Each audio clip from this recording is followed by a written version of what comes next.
Hola, buenas tardes. Espero que estén muy bien el día de hoy.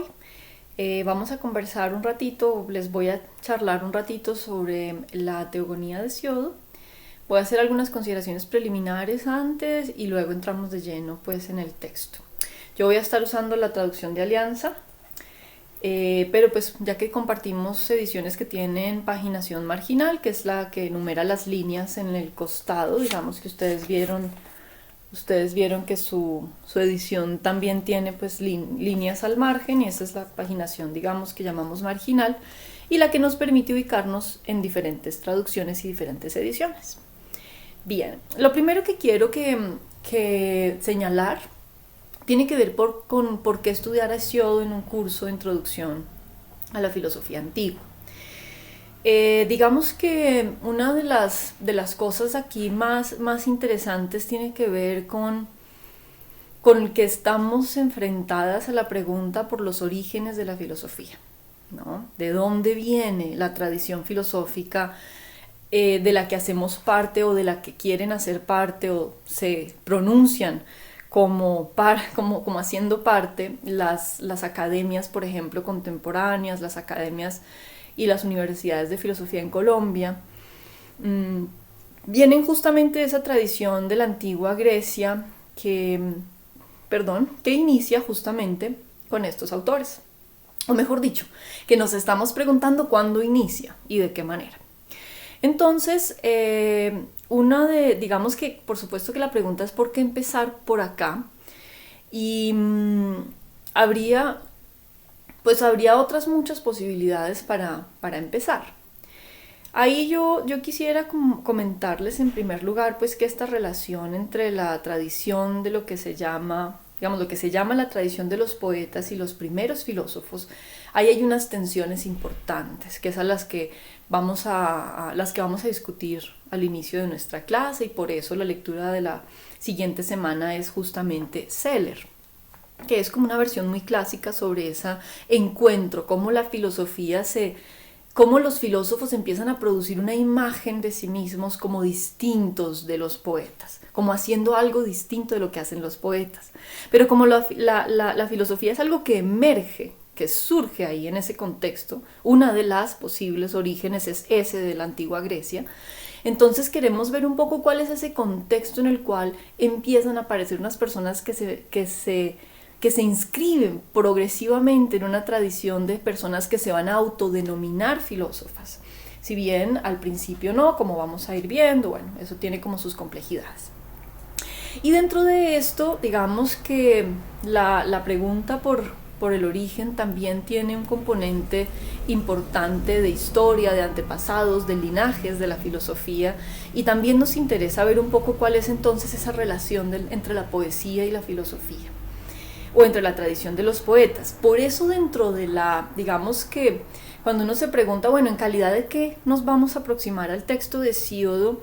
En este curso no vamos a considerar el poema como pieza literaria, ni el poema en tanto cómo está construido, compuesto como poema, ¿cierto? Es decir, no vamos a trabajar sobre la base del tipo de metro que tienen, ni sobre las estrategias de composición. Digamos que no nos vamos a aproximar a él como pieza literaria. Nos vamos a aproximar al poema un poco más en lo que tiene que ver o en lo que resulta expresivo sobre ese momento de origen de la filosofía, o sobre ese contexto en el cual empiezan a aparecer los primeros filósofos. En ese sentido, digamos que a mí me interesa bastante que nos preguntemos cuál es la imagen de mundo, si ustedes quieren, si se me permite esa expresión, cuál es la imagen de mundo que proyecta o que trae el poema consigo, primero. Segundo, me interesa que veamos qué nos expresa o qué nos comunica a nosotras hoy, porque el hecho de que la estemos leyendo, como les contaba en la sesión de presentación del programa, el hecho de que la estemos leyendo desde nuestra posición particular, desde este tiempo, desde este lugar, tiene unas condiciones particulares. Tiene unas condiciones particulares ¿Qué es lo que le dice el poema a lectoras contemporáneas, ¿no? Esa pregunta me interesa bastante, digamos, hacer la aproximación a qué nos comunica o qué expresa el poema, desde dónde nosotras la estamos leyendo, qué nos expresa a nosotras acá. Bien, y otra consideración, digamos, que me interesa que hagamos al inicio de esta reflexión, tiene que ver entonces ahora sí con la figura del poeta. Hesíodo mismo aparece en el poema, ¿cierto? Hay elementos de su personalidad o de su carácter, sean o no correspondientes con un personaje histórico que ocurrió, que existió y que nació en Beocia en tal siglo. Esa parte no me interesa tanto, digamos que tampoco nos vamos a aproximar al poema en este momento como buscando su contexto histórico, social, político. Todavía no vamos a estar hablando de eso, pues no vamos a alcanzar tampoco. No alcanzaríamos. Mi aproximación acá, lo que les quiero dejar como pregunta es, ¿cuál es la figura del poeta? ¿Cierto? ¿Qué relación guarda esa figura del poeta, ese personaje que aparece ahí adentro del poema? ¿Qué relación guarda con la divinidad? ¿Qué relación guarda con el conocimiento? ¿Tiene acaso Hesíodo algún tipo de conocimiento, un saber que le es propio? ¿De dónde procede? Si tuviéramos saber, ¿de dónde procedería? Y esa pregunta entonces nos lleva también a preguntar cuál es la relación de la figura del poeta con la divinidad, con las deidades, ¿verdad? ¿Por qué es tan importante todo esto? Porque justamente cuando emerge la figura o cuando emergen alternativas de la figura de filósofo, se va a enfrentar o va a ser diferente de, o se va a tomar distancia hasta cierto punto sí, hasta cierto punto no, de la figura del poeta, ¿cierto? De esa figura de la cual aquí tenemos una de las posibles representaciones. El otro gran poeta, por supuesto, es Homero, pero pues por razones de tiempo no vamos a poder dedicarle a él algún tiempo en nuestra clase. Entonces, la pregunta que necesitaríamos formular en este contexto es si hay un conocimiento específicamente poético, ¿cierto? De naturaleza poética o que emerge ahí en este poema, este canto en particular.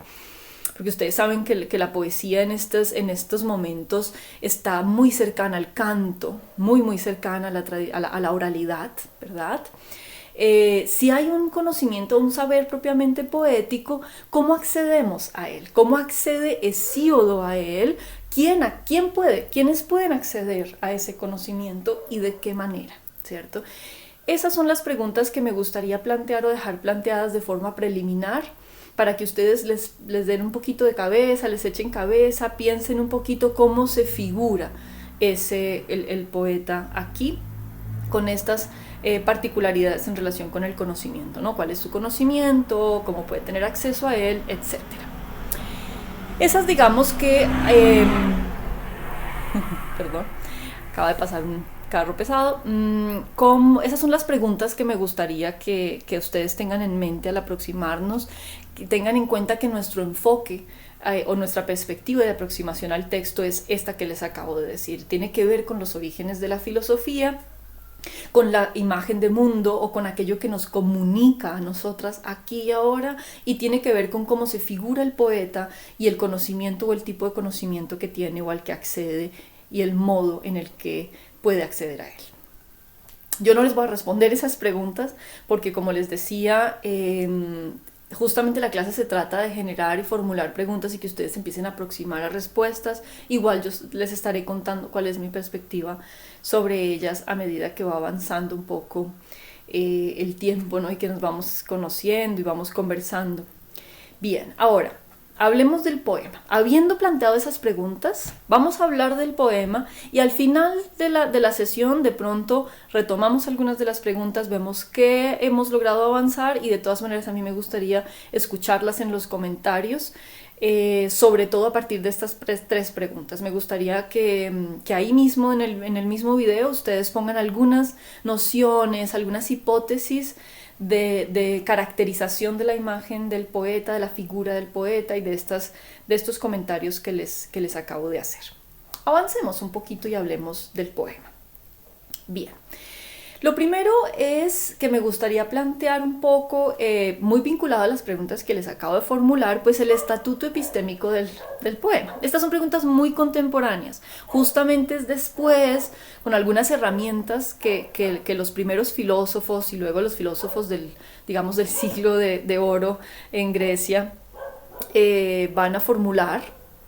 Vamos a utilizar esos conceptos posteriores, ¿no? Para aproximarnos a un texto que es anterior, ¿no? Tengan muy presente que aquí la cronología sí es bastante importante, porque preguntar por el estatuto epistémico del poema solo tiene sentido después de Platón, por lo menos, ¿no? Incluso después de Aristóteles y después de un montón de historia, y la manera como lo planteamos nosotras acá hoy también puede ser muy distinta a cómo se ha planteado a lo largo de la historia. Bien. El texto, digamos que la expresión estatuto epistemológico tiene que ver con el carácter de saber, tiene que ver con qué tipo de conocimiento, si es que hay ahí un conocimiento, de qué manera. ¿Por qué les pongo el tema del conocimiento de primeras? Porque en la mayoría de sus respuestas, yo he estado mirando las respuestas que pusieron en Moodle y también hemos estado conversando a través de Twitter a partir de sus respuestas, de qué trata la primera pregunta que les puse. Es de qué trata el poema, el canto que las musas inspiran a Hesíodo, y ustedes han insistido, y muchos de ustedes insistieron en que el canto o era verdad, o era sobre la verdad, o era verdadero, ¿sí? Como que el poema es verdadero, refiere a cosas verdaderas, o en cualquier caso está vinculado con la verdad.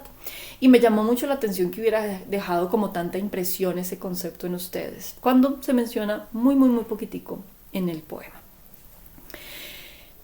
Sobre todo porque la preocupación por la verdad es una preocupación muy de los filósofos posteriores, y ellos van a plantear esa pregunta de maneras muy concretas, tomando distancia de hecho con los poetas. Entonces me interesa mucho que entendamos a qué nos estamos refiriendo cuando hablamos de la verdad acá, porque es un concepto bastante resbaloso, sobre todo en filosofía de la Grecia antigua. Bien. Entonces, para hablar de ese tema, pues yo les sugerí a la mayoría de las personas que mencionaron ese concepto en sus respuestas, a través de Twitter, yo les sugerí que revisaran la línea 25 del poema. Vale la pena leer un poquito antes de la línea 25 para que las personas que no tienen nuestro contexto de la clase, pues también se ubiquen.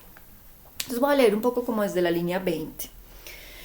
Estas precisamente en cierta ocasión, se está refiriendo a las musas, en cierta ocasión enseñaron un bello canto a Hesíodo, mientras apacentaba a sus corderos al pie del divino Helicón.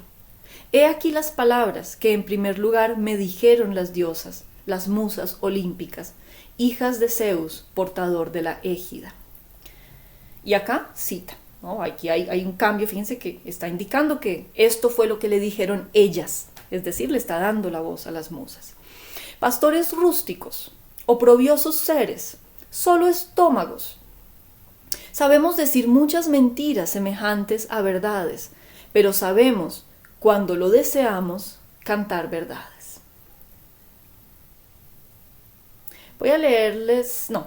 Dejemos hasta acá y luego analizamos lo que viene. Analicemos hasta acá. Este es el tipo de cosa que a mí me interesa, o el tipo de análisis que vamos a empezar a aprender a hacer en la clase. Entonces, fíjense ustedes que lo primero es que la oración, la primera frase grande que leí desde la línea 20, se está refiriendo a las musas le enseñaron a Hesíodo.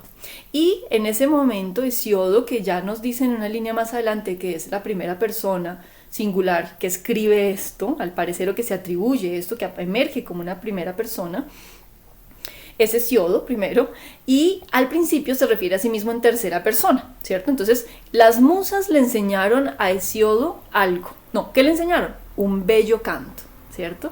Las musas le enseñaron a Hesíodo un canto. Luego, línea inmediatamente anterior, he aquí las palabras que en primer lugar me dijeron. Entonces noten el cambio de voces, de sujetos y de modos, ¿no? de las oraciones. Perdón, no de modos, sino de cuál es el sujeto de la oración y los pronombres en que están conjugados aquí.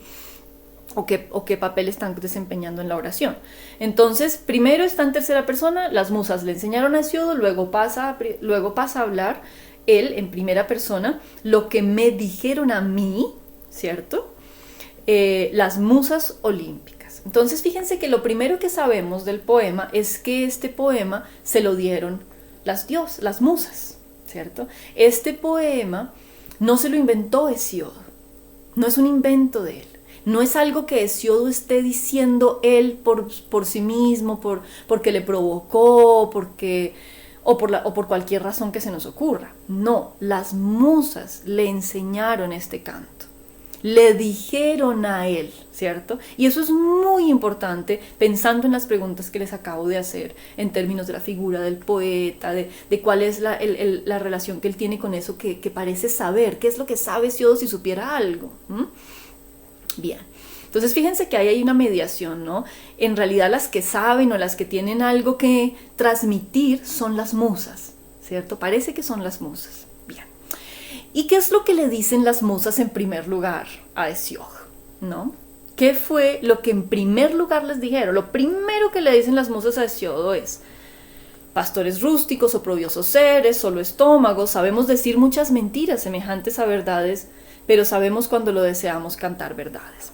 A mí me llamó mucho la atención de que la mayoría de ustedes, de quienes respondieron las preguntas en el Twitter, dijeron caían muy rápido en hablar de que lo que decía Hesíodo era verdad, de que el poema o el contenido, lo que fuera que sea, ¿no? Que ustedes estaban diciendo que el origen del cosmos, el origen de los dioses, el origen del todo, el nacimiento del mundo, qué sé yo, como ustedes hubieran formulado de aquello de lo que se trataba el poema, muchas de ustedes y muchos de ustedes se referían a eso como verdadero, ¿no? Decían, no, es que es verdad, lo que Hesíodo dice es verdad. Y yo me preguntaba, ¿de dónde sacaron? Y varias veces les pregunté ahí, ¿de dónde sacaron eso? ¿De dónde sacaron que es verdad el poema? O lo que va a transmitir. Lo primero que le dicen las diosas a Hesíodo es: sabemos decir mentiras semejantes a verdades. Sabemos decir mentiras. Cuando queremos, también cantamos verdades. Eso, ¿qué es lo que se sigue de ahí? ¿Qué es lo que podemos decir que están diciendo las musas según el texto, ¿no? Y este es el tipo de análisis que hacemos acá en esta clase. Pues que las musas, algo muy, muy directo y tal cual, casi que literal, las musas pueden decir cosas que se parecen a la verdad o pueden decir la verdad, o pueden decir verdades. ¿Sabemos hasta este punto qué significa decir la verdad? Les dejo esa pregunta. ¿Qué puede significar decir la verdad? ¿Cuál puede ser la diferencia entre decir la verdad y decir cosas que parecen verdad? ¿Se les ocurren ejemplos, por ejemplo? ¿Sí? ¿Algún ejemplo de qué podría ser algo verdadero o algo que parece verdadero? Ahora que estamos en este contexto de pandemia, ¿se les ocurre algún ejemplo de qué puede ser para ustedes de manera muy cotidiana algo verdadero a diferencia o diferenciado de algo que parece verdad? ¿Cierto? ¿Será que podemos sacar la consecuencia inmediata de que lo que parece verdad es necesario, es falso?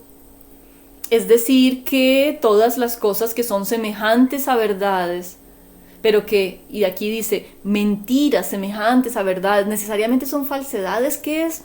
Y fíjense que ahí hay que tener mucho cuidado con las palabras. Una de las principales cosas que a mí me gusta transmitir en mis clases es un cuidado, una sensibilidad enorme por el sentido y los usos de las palabras y del lenguaje. Como si en filosofía nos dedicáramos a cuidar las palabras, ¿no? Y acá hay que tener mucho cuidadito con pasar de que algo sea una mentira a que algo sea falso. Esas son cosas muy distintas, que también les van a quedar de tarea a ustedes echarle cabeza y pensar cuál puede ser la diferencia entre una mentira y algo falso. Y por ejemplo, un enunciado falso, ¿cierto?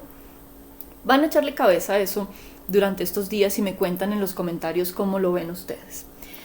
Bien, por ahora yo simplemente les estoy diciendo, ojo, de aquí no se sigue. Lo que sí les puedo decir es que de aquí no se sigue que el poema es verdadero, que lo que sigue es verdadero. De aquí lo que se dice simplemente es que las diosas saben hacer dos cosas. Decir cosas que son mentiras que parecen verdades y decir verdades. Le dieron las musas, por ejemplo, a Hesiodo el criterio para distinguir esas dos cosas. ¿Le enseñaron cómo distinguirlas? ¿O simplemente le dieron un canto que no sabemos cuál de las dos cosas es? Bien, esas son preguntas que debemos hacer en este punto para hacer una lectura más profunda, para analizar, para ser mucho más cuidadosas con las conclusiones que sacamos y no saltar a la ligera a conclusiones rápidas. Bien, por eso es que se dice que la filosofía se hace lento, como despacito, porque fíjense que eso es lo que se trata, rumiar un texto, darle vueltas, considerarlo con detenimiento. Fíjense el siguiente párrafo me interesa también bastante. Y les voy a decir ahora por qué. Así dijeron las hijas bien habladas del gran Zeus. Estoy leyendo en la línea inmediatamente después, como en 27-28. Así dijeron las hijas bien habladas del gran Zeus. Me dieron un cetro tras haber cortado un admirable retoño de florido laurel. Me infundieron una voz divina para que celebrara lo venidero y lo pasado. Y me incitaron a celebrar el linaje de los felices sempiternos y a cantarle a ellas mismas siempre al comienzo y al final. Voy a leer hasta ahí. ¿Qué tenemos en este fragmentico que es muy importante? Y es uno de los tips de lectura que les quiero dar. Cuando yo les hice la pregunta en el taller de qué se trata el canto que las musas inspiran a Hesiodo, estaba haciéndoles una pregunta muy tramposa, muy difícil de hacer, porque es una pregunta que requiere mucha capacidad de síntesis, no tiene una sola respuesta, no hay una sola respuesta correcta, y eso es algo que caracteriza las preguntas en filosofía, no solo hay una respuesta correcta. Pero sí, a mí la manera como ustedes responden esa pregunta me dice mucho. ¿Qué tanto tienden ustedes a irse por las ramas, primero? A fijarse en cosas que son detalles menores y darles, por ejemplo, excesiva importancia. ¿Qué tanto les gusta usar lenguajes rarísimos y complejísimos y vocabularios extraños, por ejemplo? ¿Qué tanto se enredan explicando o expresando una idea?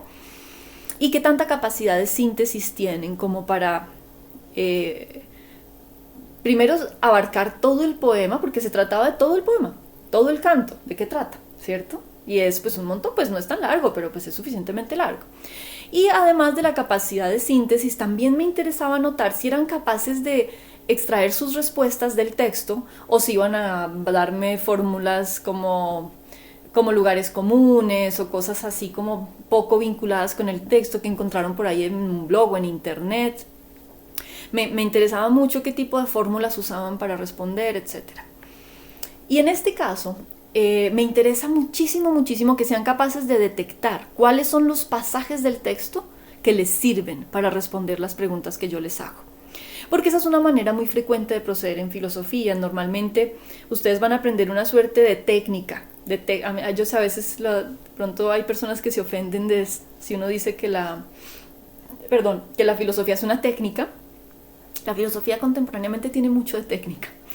Y por eso digamos que es un título profesional, pero pues en realidad es como la medicina, que también tiene mucho de técnica, pero pues ahora tiene mucho estatus y tiene más prestigio decir que es una profesión o que es profesional, a diferencia de las técnicas. Bueno, hay muchas cosas que discutir. En fin, pero en filosofía leemos de muchas maneras, hay varias técnicas, no hay una sola, pero sí hay bastantes de las maneras de leer en filosofía, muchas tienen que ver con cómo interpretamos los textos y cómo los usamos para responder nuestras preguntas. Hay maneras distintas de plantear preguntas hay unas preguntas que pueden venir más del texto mismo, hay otras preguntas que podemos hacer con algo de distancia del texto. ¿Listo? Pero bueno, vamos a ir viendo poco a poco todas esas diferencias. Por lo pronto, este pasaje que les acabo de leer es un pasaje que era muy relevante para la pregunta de qué trata el canto, ¿cierto? Porque acá él dice Hesiodo que le infundieron una voz divina para que celebrara lo venidero y lo pasado. Ok, entonces parece que el canto está vinculado, tiene algo que ver con lo venidero y lo pasado, ¿no? Algunas de ustedes, por ejemplo, en sus respuestas mencionaban o sacaban conclusiones de expresiones como estas, sospecho yo, sacaban conclusiones, por ejemplo, alguien me dijo que el canto se trataba de la historia. Y yo a esa persona inmediatamente le pregunté, ¿pero por qué la historia? ¿Por qué, digamos, fíjense ustedes que cuando ustedes leen para celebrar, este es un canto que celebra lo pasado y lo venidero y lo pasado. ¿Por qué saltan inmediatamente ustedes a decir que eso es historia? Es, digamos que la historia, como nosotras la conocemos contemporáneamente, tiene un montón de consideraciones y de particularidades que no necesariamente tiene acá. Entonces siempre tenemos que generar mucha sensibilidad con qué conceptos estamos utilizando y de dónde proceden nuestros conceptos. Si de pronto estamos dándole contenidos o matices contemporáneos a conceptos con los que vamos a los textos antiguos a hacer análisis, ¿cierto? Hay que ser consciente de eso. Eso no significa que necesariamente esté mal usar conceptos contemporáneos para hacer análisis de textos antiguos. Necesariamente vamos a tener, porque tenemos digamos, hay un sentido en el que es una limitación. Contamos con los lenguajes que contamos y con los, digamos, con los repertorios de significado con los que contamos y han sido, digamos, que construidos históricamente. Sin embargo, como lectoras de textos antiguos debemos ser muy sensibles a cuándo usarlos, cómo usar nuestros propios conceptos, de qué manera y cuándo es mejor no usarlos, ¿cierto? Cuándo es mejor quedarnos con todo lo que podamos desde el texto, ¿bien? Entonces, lo primero parece es que el canto celebra lo venidero y lo pasado. No sé si la historia, eso ya es otro asunto y ahí habría que discutir muchas cosas, qué noción de historia estás usando, cómo la entiendes para poder saber si sí tiene que ver con lo que hay acá. Y me incitaron a celebrar el linaje de los felices sempiternos y a cantarle a ellas mismas siempre al comienzo y al final. Entonces, la segunda parte, después de que nos dice que el canto es para celebrar lo venidero, que celebra lo venidero y lo pasado, dice que lo incitaron a celebrar el linaje de los felices sempiternos. Y aquí es en donde empieza a aparecer que uno de los temas centrales del poema es el linaje de los dioses. Esa es una muy buena expresión, tomada incluso de acá mismo. El linaje de los dioses es un asunto muy importante. Es una de las primeras cosas que Hesiodo nos está diciendo que le dijeron las musas, ¿cierto? Con esa mediación. No es que a Hesiodo se le ocurrió ni que Hesiodo quiso hablar de eso y llamó a las musas, oigan, cuéntenme. No. Es las musas le dijeron a él, vas a celebrar lo venidero y lo pasado. Es decir, el canto es una celebración, tiene ese carácter de celebración sobre lo pasado y lo venidero, y es una incitación a celebrar también el linaje de los felices sempiternos, de los dioses, ¿cierto? Sempiternos eternos, ¿no? Y me incitaron y a cantarle a ellas mismas siempre y al comienzo y al final. A eso es una orden, ¿cierto? Las musas le dicen, mira Hesiodo, si quieres hacer bien las cosas o lo que te decimos que debes hacer es cantarnos siempre al comienzo y al final. Entonces fíjense que aquí ya tenemos unas primeras nociones o unos primeros elementos para empezar hablando. Y aquí inicia entonces, comencemos pues con el himno. Y aquí enseguida arranca Hesiodo ese canto o esa celebración a las musas antes de empezar propiamente el canto que ellas le enseñaron, ¿cierto? Entonces primero las celebra, las canta a ellas y luego ahí sí empieza el canto que ellas le enseñaron. Bien. ¿Qué otro, entonces, dónde había que marcar también o subrayar o mostrar el cambio? Bueno, cuando termina ese saludo, en la línea 100, en la línea 104 más o menos, él va ya terminando o cerrando esa primera canto a las musas que da como una suerte de proemio, de introducción a lo que viene, ¿no? Al canto que las musas le enseñaron a él. Entonces dice él, salud, hijas de Zeus, concededme un canto conmovedor, celebrad el sagrado linaje de los sempiternos inmortales, los que nacieron de Gea y del estrellado Urano, los de la oscura noche y los que crió el salino Ponto. Decid, y aquí, ojo con esto, porque uno no se puede confundir con que Hesiodo les esté dando órdenes. Yo no puedo sacar... Decid cómo nacieron al principio los dioses. De eso no se sigue que Hesiodo le está ordenando a las musas que les digan cosas. No, él está cantándolas y alabándolas para que ellas le digan algo que ellas ya le dijeron que le van a decir. ¿Sí? No se pueden confundir con eso porque a veces pues, se puede creer. Entonces, fíjense, esto es muy importante en términos de la figura del poeta. El poeta no le ordena a las diosas qué hacer, ¿cierto? Como si les estuviera dando órdenes o mandando. No. Él está simplemente ahora introduciéndonos en este decid, es una figura que nos permite decir un poco, ahora sí, de qué va el poema. Esta es una de las de los fragmentos en donde tenemos como una suerte de listica de cosas que se van a hacer o decir en lo que viene a continuación. Y yo les voy a pedir que siempre que lean cualquier cosa en filosofía pongan mucha atención a cuando en un texto se dice lo que se va a hacer, cuando se indica de qué trata, de qué va, cómo lo va a hacer, cuántas partes tiene, qué va a decir, etc. Aquí, ¿qué dice? Decid cómo nacieron al principio los dioses, primera cosa. La tierra, los ríos, el mar sin límites, que furioso se precipita con su oleaje, los brillantes astros y el amplio cielo en lo alto. Y los que de estos surgieron, los dioses distribuidores de bienes, cómo se dividieron la riqueza, cómo se distribuyeron las esferas de influencia y cómo, por primera vez, ocuparon el sinuoso Olimpo. Contadme esto, musas, que desde el comienzo habitáis las moradas olímpicas, y decidme lo que hubo antes de ellos. Este pequeño fragmento que acabo de leer, a partir del en realidad empieza más o menos como en el 108 al 116, ahí en ese fragmento, fíjense, tenemos como una condensación, como un pequeño resumen de las cosas que se van a decir, ¿cierto? Entonces le vamos a prestar mucha atención al asunto del principio, ¿cierto? Parece que el principio, lo que llamamos arjé en griego, el principio de los dioses, de la tierra, los ríos, el mar, ¿cierto? Es uno de los primeros elementos que vamos a tener en el poema.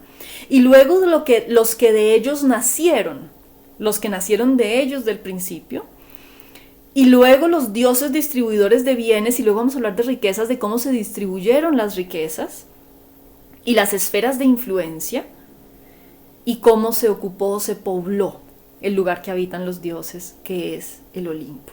Pues no todos, pero pues ya sabemos que sí, una gran porción, o los dioses más influyentes. Contadme esto, musas, ¿no? Entonces fíjense que ahí ya tenemos una indicación muy interesante de qué va el poema, ¿verdad? De manera que el siguiente punto que quisiera conversar con ustedes es el asunto del origen, ¿verdad? Acabamos de ver que el principio es algo importante, el principio, el origen, el arjé. Y fíjense que yo empecé además hablando de que esta era una sesión sobre una de las posibles preguntas sobre el origen o de los lugares donde podemos formular la pregunta sobre el origen de la filosofía. Parece que el origen es un tema crucial aquí. Y lo vamos a cruzar con otro importante, ¿cierto? Así como vimos en la línea, adelantito de la línea 25, ¿verdad? Fíjense cómo entonces se cruza en este poema el discurso, el canto, el poema, el canto sobre el linaje y el canto sobre el origen. Y aquí es en donde las cosas se ponen muy interesantes, porque resulta que un canto sobre el linaje de los dioses en este contexto es al mismo tiempo un canto sobre el origen, ¿cierto? Sobre el origen de los dioses, de la tierra, de los ríos, del mar.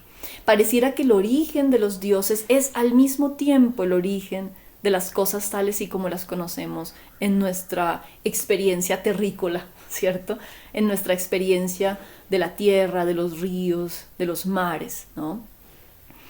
Y ese cruce entre ese linaje y el discurso del linaje, esas dos vertientes, digamos, como que se abren, el discurso del linaje y el discurso del origen del cosmos, fíjense, y algunas de ustedes se enredaban un poco en sus respuestas porque optaban, por ejemplo, por solo una de las dos. No, solamente el poema solo se trata del origen de los dioses, o el poema solo se trata del origen del cosmos.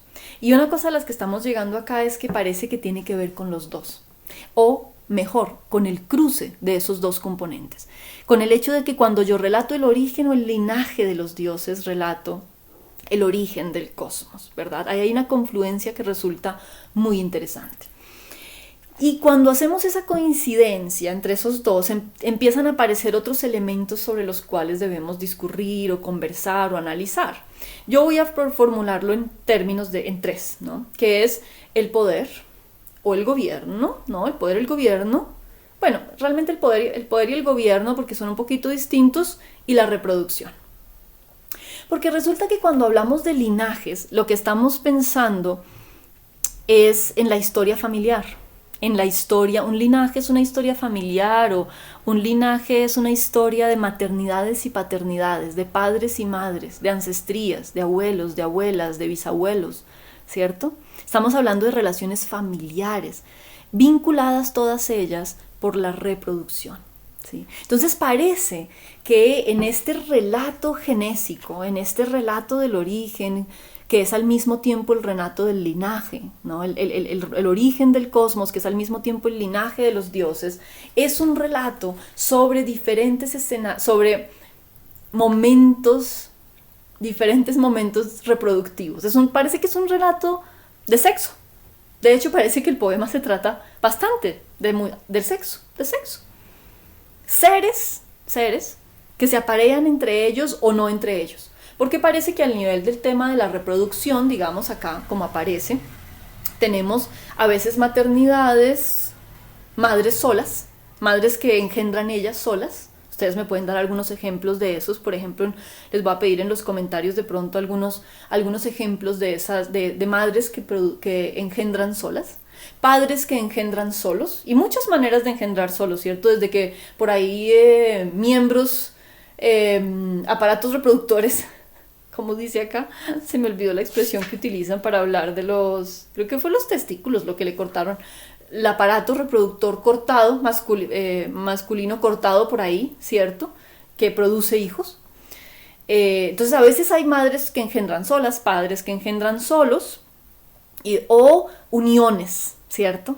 Actos reproductivos, actos sexuales de diversa índole, porque hay de muy diversa índole acá, aunque con un privilegio muy fuerte de encuentros heterosexuales, ¿cierto? Digamos de actos sexuales reproductivos. Bien, entonces fíjense cómo es muy interesante que en este poema el tema de la sexualidad, de la reproducción y del sexo están muy vinculados con el tema del poder, están muy vinculados con el tema del gobierno. Eso, digamos, acá no lo mencionan, no está explícito, sin embargo, pues sí aparecen relaciones de quienes mandan sobre quienes otros, ¿cierto? De reyes, aparece la figura del rey. Y aparece aquí, en este inicio que leímos hace un ratico, aparece la noción de esferas de influencia, por ejemplo, ¿no? Y de cómo se distribuye además la riqueza. Entonces va a ser muy interesante analizar en este poema justamente cómo se da esa mezcla particular entre reproducción y sexo, poder, es decir, quién es poderoso. Vamos a pensar el poder en este contexto por lo pronto, porque hay muchas maneras de pensar el poder, pero vamos a pensar quién es poderoso, quiénes son poderosos o poderosas y de qué manera ejercen sus poderes, su influencia, quién es influyente en este poema, y de qué manera es que ejerce ese poder, ¿cierto? Segundo, el tipo particular de poder que es el gobierno, ¿cierto? Y acá vamos a encontrar, de una vez hay que decirlo, que la figura del padre, cuando se trata de, digamos, yo les voy a pedir que analicen con mucho detalle, que le pongan mucha atención a cómo se ejerce un poder de padre, a cómo ejerce el poder la figura paterna, la paternidad, cómo constituye poder y cómo constituye poder la maternidad. Cuando yo les pregunté en el taller cómo se representa lo femenino y lo masculino en el poema, ustedes dijeron muchas cosas, muchas, algunas, por ejemplo, asociadas a que lo femenino está asociado al engaño, por ejemplo, ¿no? a la astucia. Algunos asociados algunos por ejemplo dijeron que lo masculino está asociado al poder, a la sed de poder, por ejemplo, y a la guerra. Eso me pareció interesante. Por supuesto, también algunas dijeron muy claramente que lo femenino está muy asociado a la maternidad, ¿cierto? Y lo masculino, pues, a la paternidad. Pero me interesa mucho que se pregunten cuáles son las diferencias entre las maternidades y las paternidades que aparecen aquí en términos de cómo son influyentes o poderosos de maneras distintas las madres y los padres. Sí es muy curioso que haya dos figuras de madres engañadoras, ¿cierto? Torturadas por sus parejas, maltratadas por sus parejas, lo cual es un tema que hoy en día está tremendamente y que es tremendamente relevante para pensarlo nosotras. Yo no sé si ustedes han visto, por ejemplo, los datos del incremento de violencia que llaman doméstica, que llaman intrafamiliar a veces, que es violencia ejercida sobre las mujeres y los niños, sobre todo en los hogares, ¿no? Entonces hay un incremento en contextos de pandemia y de encierro. Ese fenómeno se ha agudizado de una manera alarmante. Entonces fíjense ustedes que esos son fenómenos que son cercanos para nosotras en muchos respectos. La violencia, por ejemplo, hacia las madres, qué tipo de violencia se ejerce contra estas madres, ¿no? A través de sus hijos, capturando sus hijos, atrapándolos, guardándolos en un sitio, no dejándolos nacer, ¿no? Hay un montón de cosas ahí, y parece que hay una astucia femenina, materna, ¿no? Cómo se expresa esa astucia en la manera como ellas se deshacen de esas acciones indignas, como se mencionan en el poema, y luego cómo se manifiesta el poder del padre, qué significa que el padre tenga poder o tenga influencia, ¿verdad? Y finalmente cómo se transmite ese poder paterno, ¿verdad? Bien, esas son las preguntas que me interesaba compartirles el día de hoy. No quiero tampoco excederme muchísimo en este video. Quisiera simplemente que le echen un poquito de cabeza a las cosas que les he preguntado el día de hoy, a las cosas sobre las cuales he llamado la atención. Particularmente en el taller también estaba la pregunta por quién o quién. Yo les pregunté en el taller quién o quiénes gobiernan a los dioses. Y ahí hubo diferentes tipos de respuestas. Yo creo que voy a optar por conversar, hacer retroalimentación de esas preguntas por Twitter.